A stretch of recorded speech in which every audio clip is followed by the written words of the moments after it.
استقبالیہ programme کے بعد میں ڈاکٹر محمد عارف صاحب کو دعوت دیتا ہوں کہ وہ آئیں اور استقبالیہ کلمات سے نوازیں۔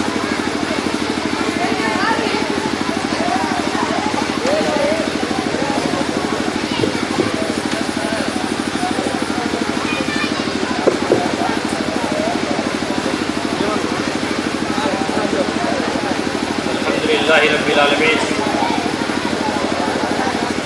والصلاة والسلام علی رسول الامین وعلی آلہ وصحبہ اجمعین، اما بعد۔ والذین جاہدوا فینا لنہدینہم سبلنا، صدق اللہ العظیم۔ آج کے اس مدرسہ فاران کی طلبہ طالبات کے ذریعے پیش کیا گیا ایک عظیم الشان تعلیمی مظاہرہ، اور اس موقع پر موجود حاضرین اور ہمارے اسٹیج پر تشریف فرما مہمانان گرامی، السلام علیکم ورحمۃ اللہ وبرکاتہ۔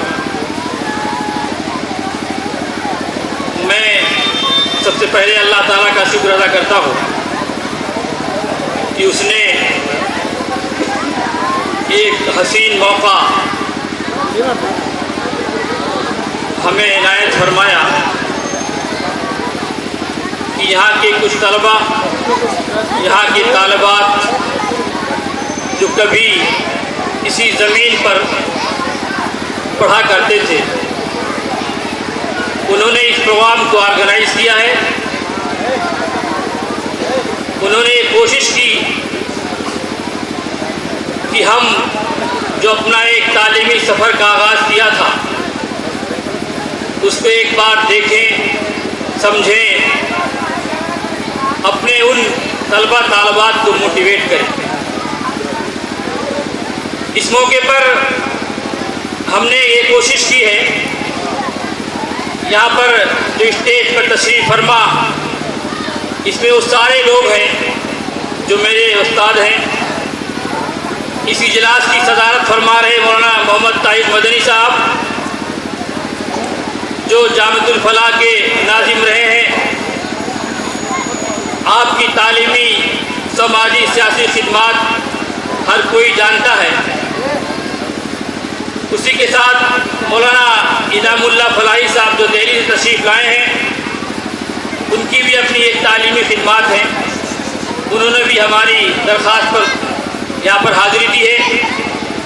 مولانا عبدالسلام گوہر بستوی صاحب طبیعت کی ناسازی کے باوجود بھی وہ جہاں تشریف لائے ہیں۔ اور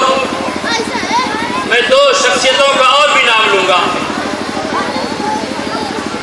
جن کی بہت بڑی خدمات اور قربانیاں ہیں،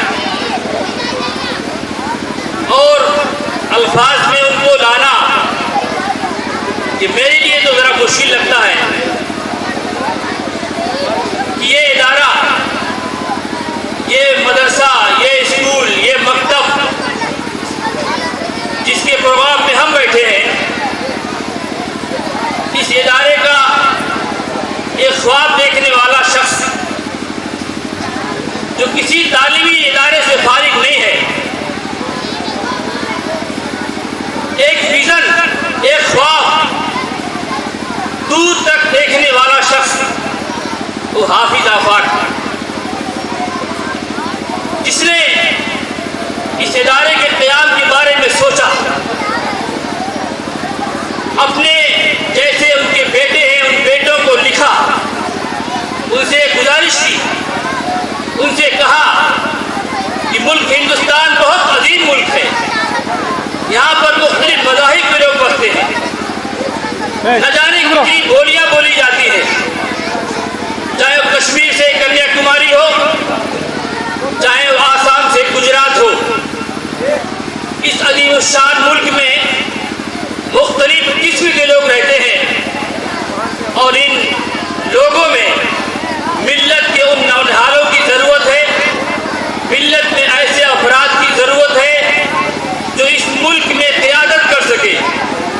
اس ملک کو لیڈ کر سکے۔ وہ